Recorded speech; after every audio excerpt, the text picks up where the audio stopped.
El flujo de energía de la tundra. El flujo de energía de la tundra inicia por medio de la energía solar, la cual es captada por las plantas principalmente. Estos organismos fotosintéticos usan energía lumínica para poder hacer carbohidratos y otros compuestos, que luego se transforman en fuentes de energía química.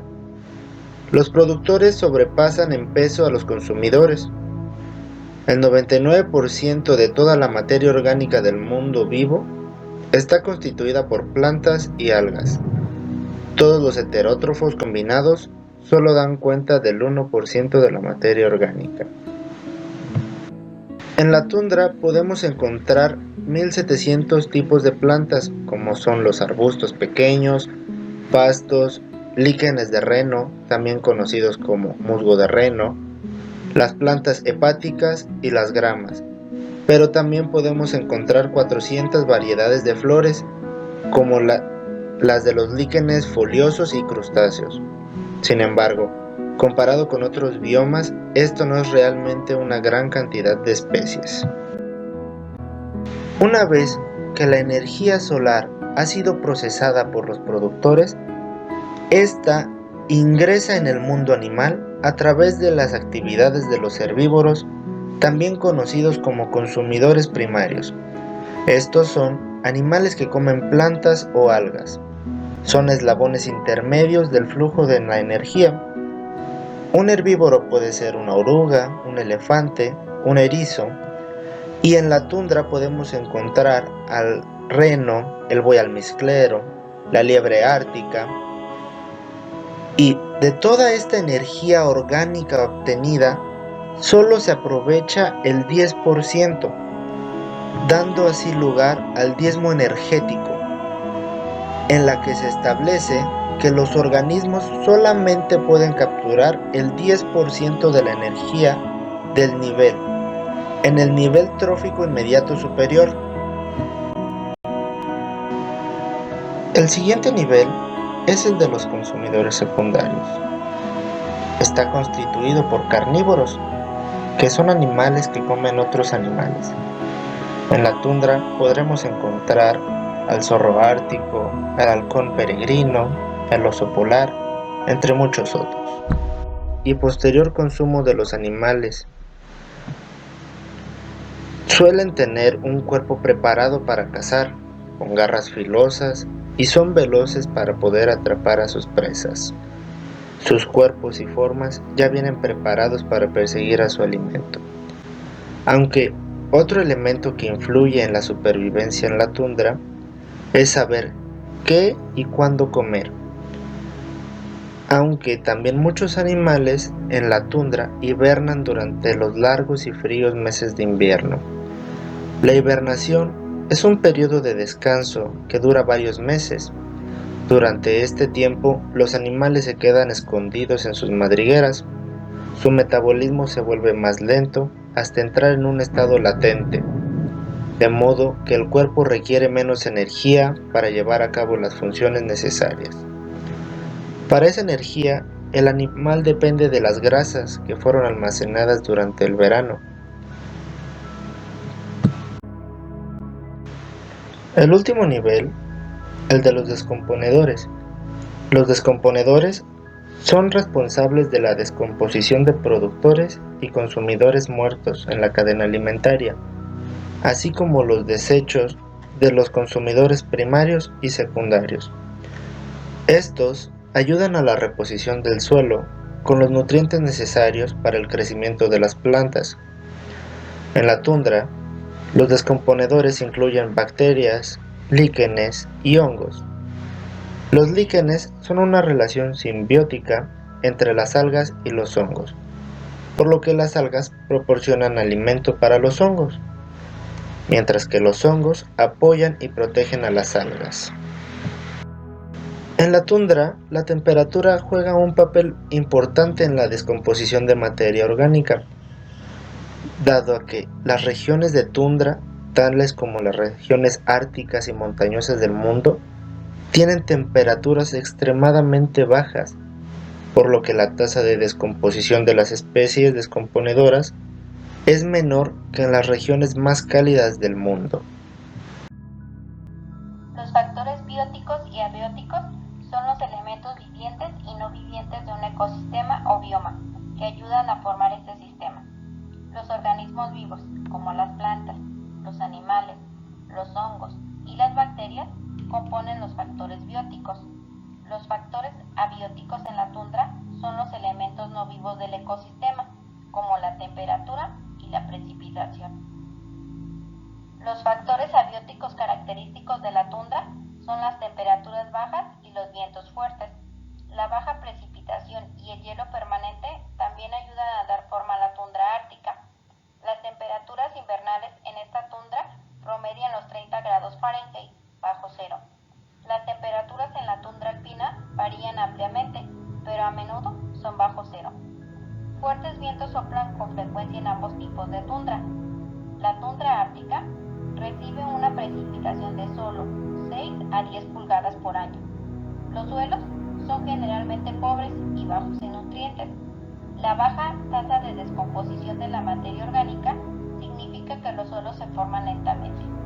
En el Ártico, solo la capa superior del suelo se descongela durante el verano, dejando una subcapa congelada llamada permafrost todo el año. La permafrost o hielo permanente atrapa la humedad en el suelo y provoca importantes pantanos y lagunas. El agua drena con mayor eficacia en la tundra alpina que en la ártica.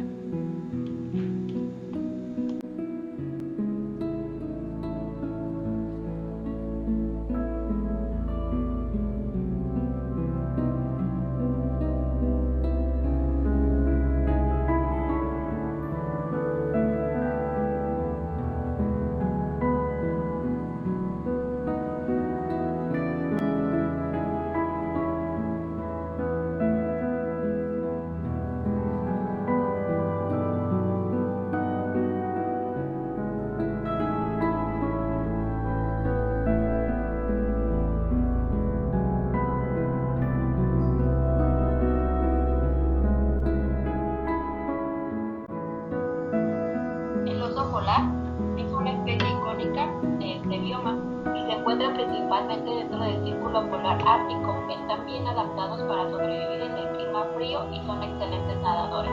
El zorro ártico es uno de los animales más comunes de la tundra ártica. Tiene un pelaje grueso que cambia de marrón a blanco en invierno y una forma de cuerpo redondeado que ayuda a conservar el calor. Los pingüinos se encuentran en las aguas de la Antártida costera. El pingüino de penacho amarillo, el pingüino macaroni y rey son algunos ejemplos de ellos. La foca ocelada es la presa favorita del oso polar. Son pequeñas y numerosas y miden de 100 a 110 centímetros. Cuando son adultas llegan a pesar hasta 110 kilogramos. Se les llama foca oceladas o manchadas porque su corto pelo de aspecto metálico está cubierto de unas manchas ovaladas de un marrón grisáceo más oscuras que el resto del pelaje. Su alimento predilecto es el bacalao, aunque también consumen crustáceos. Su vida media se estima sobre los 25 y 30 años. Reno, el nombre de Euroasia para el caribú, se encuentra en la ecorregión de tundra del norte de Europa y Siberia. El caribú o el reno se producen tanto en manadas salvajes como en semidomesticadas. Estos animales son utilizados por las personas de las regiones de la tundra para obtener leche, carne, cuero y también se utilizan para el transporte. La pica es un mamífero pequeño con cuerpo redondo, orejas redondeadas, extremidades cortas y sin cola externa. Las picas son animales de la tundra que viven en zonas montañosas de Asia y América del Norte, a alturas superiores a los 6.000 metros. Ellos pasan en partes de plantas, especialmente en hierbas. Los seres vivos se pueden clasificar según sus características de alimentación en dos grandes grupos, según produzcan o consuman materia orgánica. La materia orgánica es la que proviene de los organismos vivos, carne, leche, hojas. Y la materia inorgánica son los materiales químicos del aire, agua, rocas y minerales. Así los seres vivos pueden ser autótrofos, que son aquellos que elaboran su propia materia orgánica a partir de nutrientes inorgánicos y una fuente de energía del ambiente. Usualmente, los autótrofos son plantas verdes que realizan la fotosíntesis usando clorofila para absorber la energía de la luz solar. También existen bacterias que emplean un un pigmento purpúreo para realizar la fotosíntesis y otro tipo de bacterias quimiosintéticas que no realizan la fotosíntesis, obteniendo su energía de compuestos químicos inorgánicos, como el sulfuro de hidrógeno. Los autótrofos son los llamados productores porque son los únicos organismos que producen materia orgánica energética a partir de agua y dióxido de carbono de la atmósfera. Los heterótrofos se alimentan de materia orgánica para obtener energía sin producir su propia materia orgánica. El proceso es el inverso al que ejecutan los productores y se llama respiración celular, por lo cual las células requieren oxígeno del aire para realizar una oxidación de la comida y así obtener la energía necesaria para vivir. El carbono es un elemento químico no metálico que forma parte de los océanos, rocas, suelos y seres vivos. Es el principal componente de la materia orgánica o biológica. Es fundamental para la regulación del clima y para el sostenimiento de la vida en el planeta. Se encuentra en la atmósfera en forma de dióxido de carbono, CO2. Su mayor reserva se encuentra en los océanos.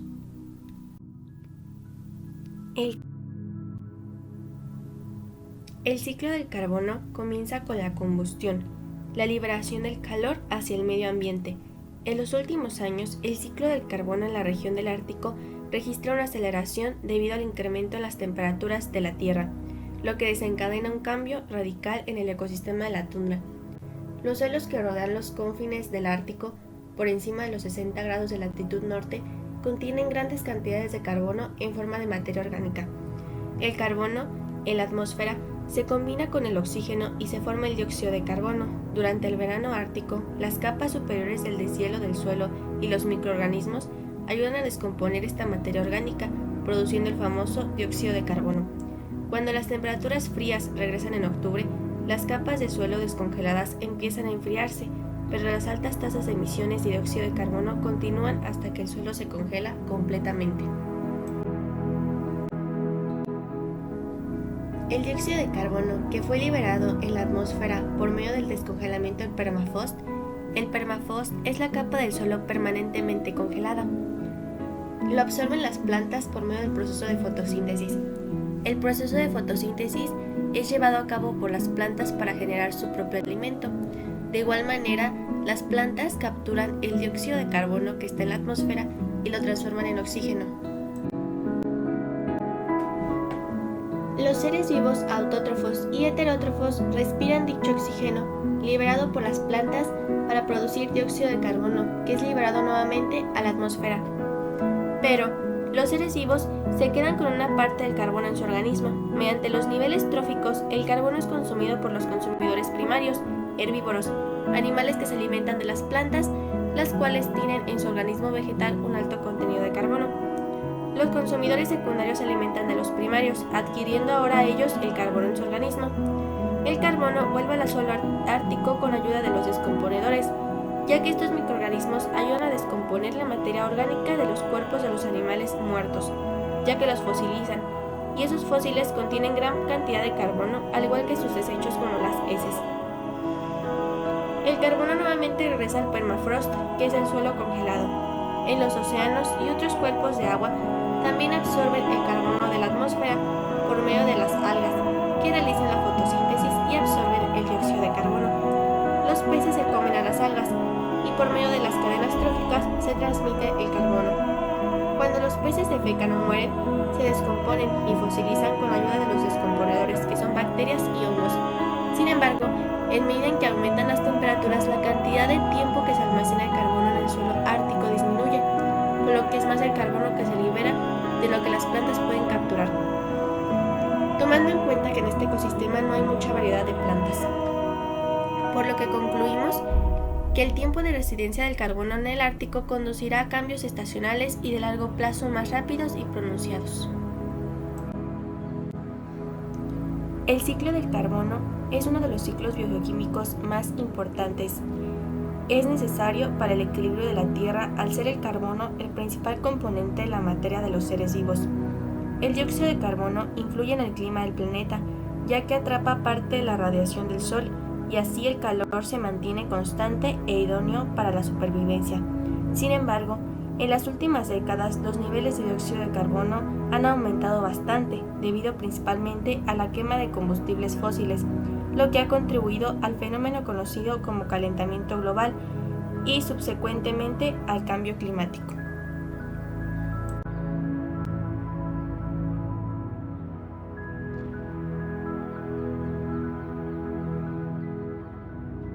Amenazas que puede sufrir la tundra en su biodiversidad. La amenaza más preocupante es el calentamiento global. Muchos científicos creen que el calentamiento global causado por los gases invernadero podrían eliminar las regiones polares árticas, incluidas las tundras que hay en ello.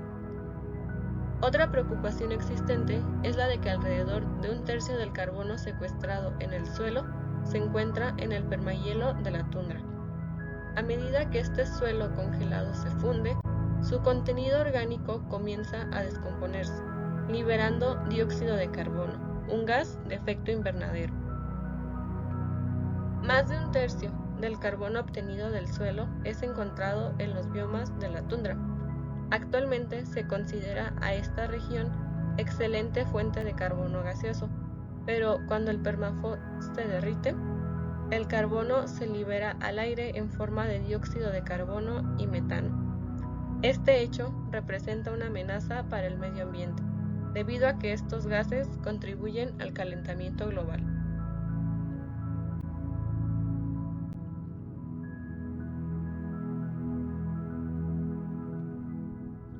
Algunas de las amenazas que puede sufrir la tundra son las siguientes. El derretimiento del permahielo, como resultado del calentamiento global, podría cambiar de modo radical el paisaje y tipo de especies que pueden vivir en él. El agotamiento del ozono en los polos norte y sur supone que pasen rayos ultravioleta más fuertes que dañarán la tundra. La contaminación del aire puede provocar niebla tóxica que contamine el líquen, fuente alimenticia significativa para muchos animales. La explotación del petróleo, gas y minerales, así como la construcción de oleoductos y carreteras, puede dar lugar a contrariedades físicas y la fragmentación del hábitat. Los vertidos del petróleo pueden acabar con la flora y fauna y dañar de forma considerable los ecosistemas de la tundra. Los edificios y carreteras causan el derretimiento del permahielo al generar calor y aumentar la presión sobre este. El incremento de las temperaturas contribuye a que el permafrost se derrita con mayor rapidez, contribuyendo a la aparición de incendios en la tundra y que puede ser una de las causas de accidentes. Y finalmente, las especies invasoras apartan a la vegetación nativa y reducen la biodiversidad de la capa vegetal.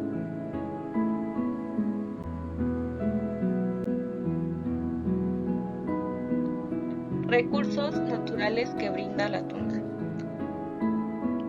La tundra es un bioma que se caracteriza por su subsuelo helado, falta de vegetación arbolea o en todo caso árboles naturales, por lo que es debido a la poca heliofanía y al estrés del frío glacial. Los suelos están cubiertos de musgos y líquenes, son pantanosos y con tuberas en muchos sitios. Es rica en recursos naturales como el petróleo y el uranio.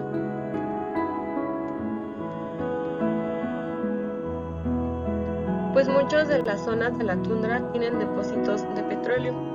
El petróleo, como bien se sabe, es la fuente principal de energía en el mundo y es usado como materia prima para la generación de derivados como los plásticos.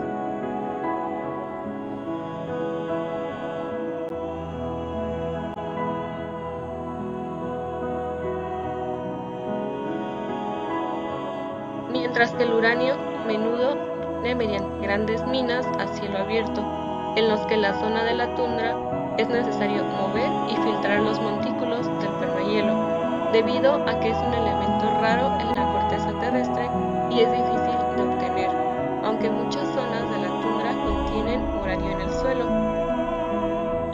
El uranio es un mineral que se encuentra en la naturaleza en cantidades limitadas.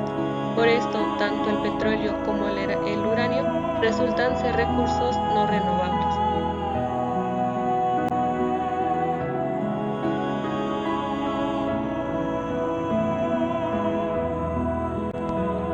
Primero definiremos el concepto de servicios ambientales. Los servicios ambientales o ecosistémicos son aquellos que la naturaleza o los procesos ecológicos proveen a los seres vivos y al planeta. Para la Organización de las Naciones Unidas, para la alimentación y la agricultura, son el motor del medio ambiente. Son esenciales para la vida, por lo que la tierra, el agua, el aire, el clima y los recursos genéticos se deben utilizar de forma responsable para las presentes y futuras generaciones.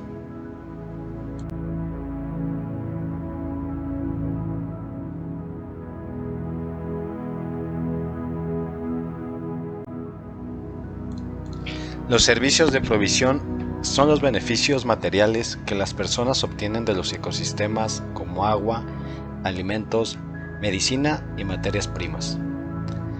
Para muchas poblaciones, estos servicios representan su forma de subsistencia, por lo que su valor es mayor que si los comercializaran.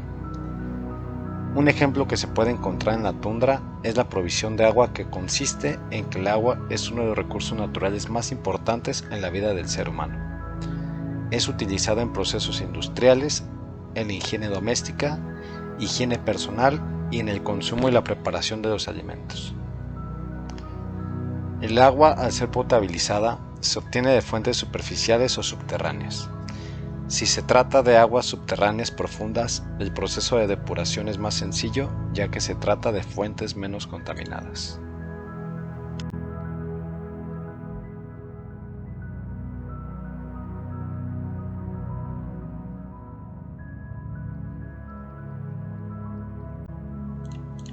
Servicios de regulación.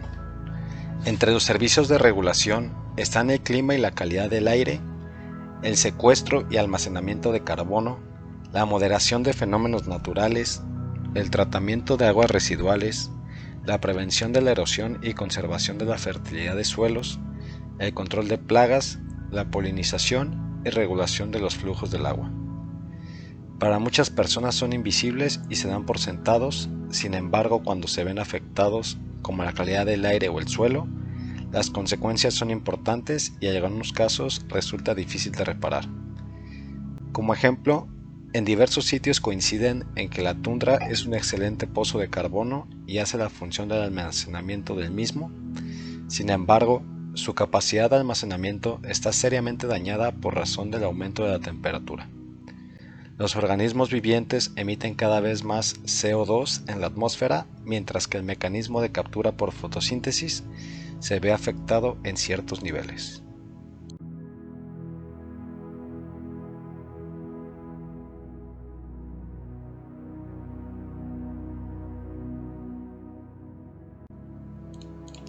Servicios culturales. Son los beneficios no materiales que las personas obtienen de los ecosistemas. Comprenden la inspiración estética, la identidad cultural, el sentimiento de apego al terruño y la experiencia espiritual relacionada con el entorno natural. En este grupo se incluyen las actividades recreativas y para el turismo. El ejemplo claro de los servicios culturales que proporciona la tundra es la belleza visual que en este se encuentra, siendo una inspiración para paisajistas y diferentes artistas para plasmar su belleza en diferentes expresiones de arte.